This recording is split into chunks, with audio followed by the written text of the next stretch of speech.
Well, Dr. Tony Evans, it is always such an honor to chat with you. And today we're talking about your new book, Oneness Embraced, A Kingdom Race Theology for Reconciliation, Unity, and Justice. That title alone stops you in your tracks. Just so powerful. So tell me what inspired this book and why you wrote it. Well, it was about 10 years ago when we were concerned about the issue of unity, and I wrote the book Oneness Embraced, but so much has happened in these recent years to reignite the disunity in the culture, racially, politically, socially, economically, that we wanted to speak into the current scenarios that are dividing us from a bibliocentric perspective. And so we developed the concept of KRT, Kingdom Race Theology, since so much talk is about CRT, critical race theory, and to give a biblical framing for unity, why it matters, what it is, and how it works.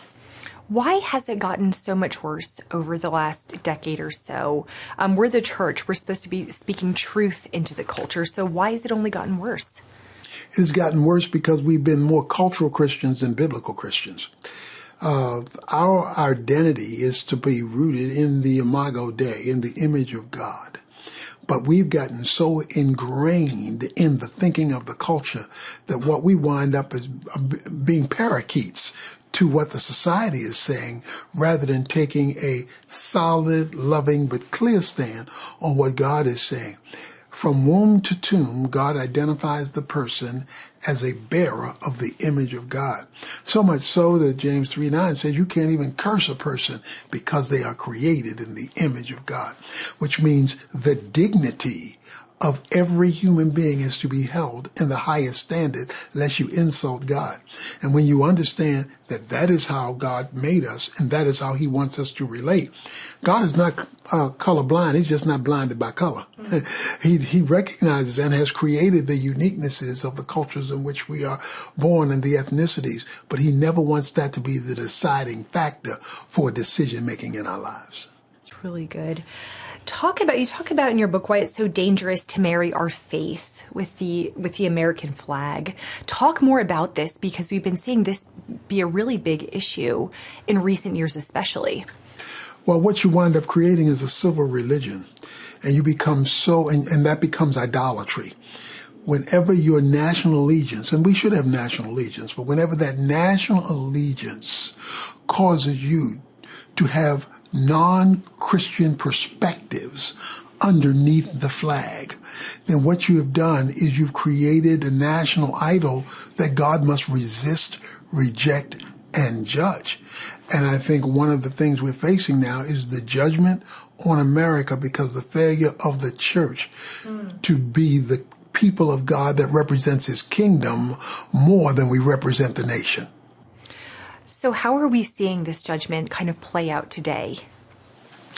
Well, 2 Chronicles 15, 3-6, it says there was no peace in the land. And in the individuals, family, that their city rose up against city and nation rose up against nation, for God caused them all kind of distress. Romans 1 talks about the fact that when we remove ourselves from God, verse 24, 26, and 28 says, God removes himself from us. So what we're seeing now is conflict, and the conflict is the judgment, because God has been removed and the idolatry of culture, nationalism, and race has replaced God's primacy in our lives. He's allowing the conflict until it gets so bad that we wake up and look up.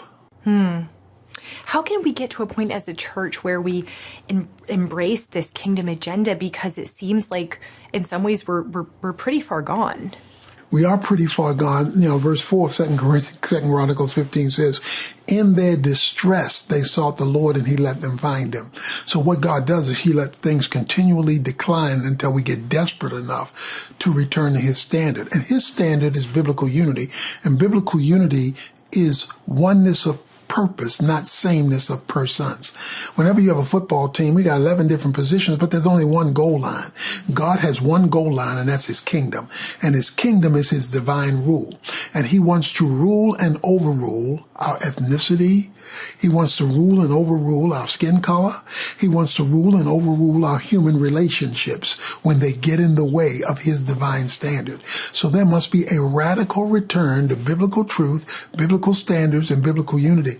In John chapter 17, verses 23 to 25, Jesus says, perfect them in unity so they will see my glory. See, God is one God composed of three co-equal persons who's one in essence and distinct in personality. The Father is not the Son is not the Spirit, but they're all tied together by the same divine nature. In other words, the Godhead is unified. So whenever God is seeing disunity, he keeps himself away because he can't be himself because of his unified nature. So we're actually praying, preaching, and having worship service while telling God he's not invited because of our illegitimate disunity, which means we just wasted our time. Yeah, absolutely. We're seeing so many of these dangerous ideologies permeate the church, but they're kind of shrouded in these really good words like, social justice and equality, but they're really unbiblical. How can we as Christians discern these false teachers in the church and identify some of these really dangerous ideologies? Well, Psalm 89:14 says, from God's throne comes righteousness and justice. Righteousness is the standard of right and wrong that is established by God. Justice is the equitable application of God's moral law applied in society. So one is vertical obedience, the other is horizontal relationship. And whenever you have the vertical and the horizontal, you're going to have the cross. So we always start with Ephesians chapter 2, which says God wants to create one new man, and that one new man, you can recognize it because they will be involved in reconciliation. So the way you know you're being serious about the conflicts in the culture is that you are visibly and verbally involved in reconciling things that have been historically divided. And so if all we're doing is discussing our division and not creating the windshield of reconciliation because we're living in the rearview mirror of our past history, then we will not be moving where God is moving. And if we're not moving where God is moving, we're moving by ourselves. Yeah. What are some really practical ways that we can contribute to this unity? People who maybe don't have a big platform, didn't go to seminary, just, your average church-going Christian, how can we practically contribute to this unity? Well, first of all, in your sphere of influence, are you a bridge builder and not a bridge burner? Are you seeking to build relationships across the aisle with other people without compromising the essentials of the faith, but you want to relationally demonstrate love, which is the decision to compassionately and righteously seek the well-being of another. And then we're trying to get churches to take the initiative, which we call the Kingdom Strategy for Community Transformation.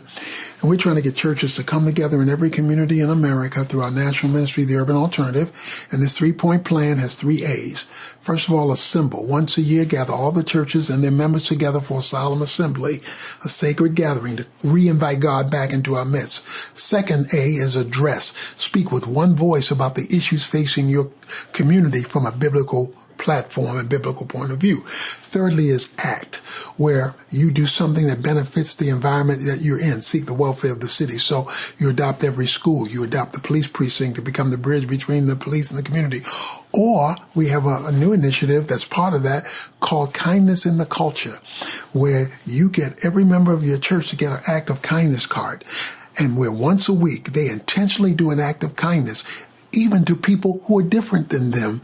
And you pray for that person when you do the act of kindness. And after you pray, you seek to share the gospel with them. If they're not a Christian, you leave them a card with your church address on it so they see the church was doing something that benefited them in the name of God. And so that's an initiative we're sending throughout the nation to get churches engaged with their members across racial and cultural lines. Because unity is not achieved by having a seminar on reconciliation. It's achieved when we work together to be a blessing to somebody else. And when that happens, it's reconciliation in action and not in theory. Yeah, absolutely. Well, it's hard to be bold for Christ, especially for young people in today's culture. There's just so much is coming at young people. How can young believers especially present the truth both boldly and whimsically in a culture that really doesn't want to hear it right now? Well, there must be, I call it relevancy and relationship, that we must speak in the language that people are listening to today. And for that younger generation, social media and technology is going to be a driving force in how we communicate. I think we need to amp up how you can use that to share your faith, because now you're being relevant to the communicative, the mechanisms that are relevant in the culture. But then it must be combined with relationship, so that because that generation is so relationally driven, we want to provide points of connectivity. That's why even the act of kindness, because they're so engaged in improving things in the culture, this gives them a tool they can use to make a difference while they're sharing their faith. So relationship and relevancy, I think, are the two things that we've got to be focused on if we want to win them back and get them involved. Yeah. Fantastic. Dr. Evans, we're seeing a lot of false teachers in the pulpit. We're seeing a lot of pastors fall, to sin, which is really unfortunate. And I think about in how James says, not many of you should be teachers and preachers because of the huge responsibility that comes with it. My dad's a pastor.